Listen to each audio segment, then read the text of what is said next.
Good day. Wow. Yep. Good day, everybody. Today it's going to be an even more disjointed baking video than usual. Technically, this one is not strictly baking. It's a very simple recipe. Today I'm making candied walnuts. This is an interesting recipe. It's a bit inspired by a meal I had recently at an amazing Chinese restaurant in Canberra called Chairman Yip's. They're somewhat sweet, but also savoury, which is very similar to the natural flavour of the walnut. They're great in savoury and sweet dishes. So I'm making some savoury to put in sandwiches, as well as in some garlic rice. But I'm also making some sweet just as, dessert topping, a bit like prunes or candied orange peel. They can be quite nice, simple sort of components to a dessert grazing platter. So what I have for ingredients, and this will be a bit quick because I'm kind of midway through making them already, is a little bit of cinnamon powder. Actually, I'm not going to use that. I've got a cinnamon quill and I've just shaved a bit of that with a knife. Some white sugar, some brown sugar, there's just the cinnamon quills, walnuts obviously, and a bit of salt. So salt for savoury, cinnamon for sweet, pretty simple. Lay out a bit of alfoil, ideally baking paper, but I didn't have any, so lol, alfoil gang. I've just put this stuff on it, just kind of weigh it down. That's what we'll spread them out on after we put them in here. So this pan is just warming up on a medium heat. I've got it on 5, I'll probably turn it down to 4.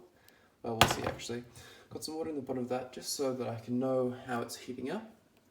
The game plan is going to be to take, here's the final ingredient, about 1.5 tablespoons of butter, put that in the pan with 3/8 cup of caster sugar, about 1.5 cups of walnuts, a generous pinch of salt. Then we kind of just stir that until it all melts and homogenizes.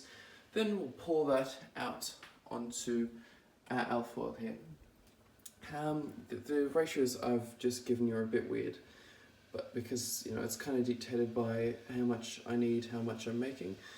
But it's basically 1 tablespoon butter, 1/4 cup of caster sugar, and 1 cup of walnuts.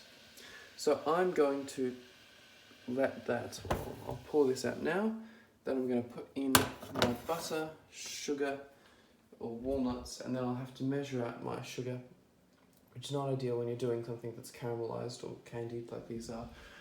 But you know what, that's life, I guess. Yeah, and I'll show you doing that as well.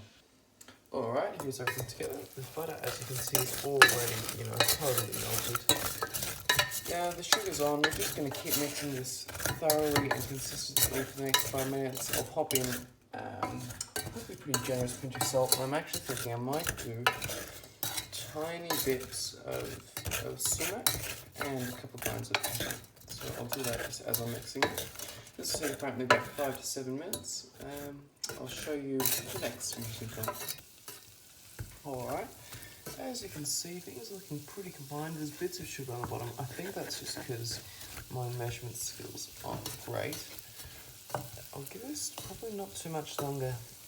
It's looking generally syrupy, generally pretty combined, so it won't get much longer. You can really definitely see the sugars browning and caramelizing. So yeah, this is probably pretty close to being ready. And here we are, final results. These ones are the savoury. These ones are the sweet. These ones are made with a bit of brown sugar, and then I had to add more sugar. It was a bit of a saga, but we're here now. I kind of just suck on those ones. They're not crunchy, they're quite hard. So they're crunchy, I guess, but they're very hard, so you wouldn't bite into them. But they're nice just to sort of suck on. There's a nice gentle flavour. These ones I'm really happy with, except they have quite a, not a strong aftertaste, but it's definitely noticeable and it's a bit bitter. So I don't know. I guess we'll see how it goes in rice and in sandwiches. But yeah, fingers crossed. I think it'll be nice. Yeah. And here's a nice little serving suggestion of how you could use your new candied walnuts. I've just sliced thinly some Granny Smith apple, arranged in a bit of an aesthetic sort of flour, put a bit of ice cream in the middle, crunched or crushed up some of these candied walnuts on top of everything, and dusted it with a little bit of cinnamon sugar. Enjoy!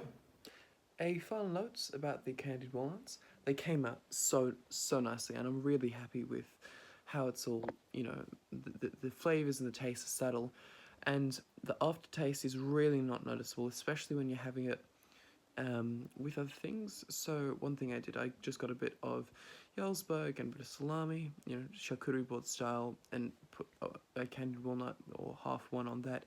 Just had that as a bite. That's really excellent. I'm really confident that these will be totally fine. You won't be affected at all by the aftertaste. It's, as I said, noticeable. In no way do you break out. Really strongly recommend this recipe. I think I'll have to make a larger batch next weekend for sure. Ready?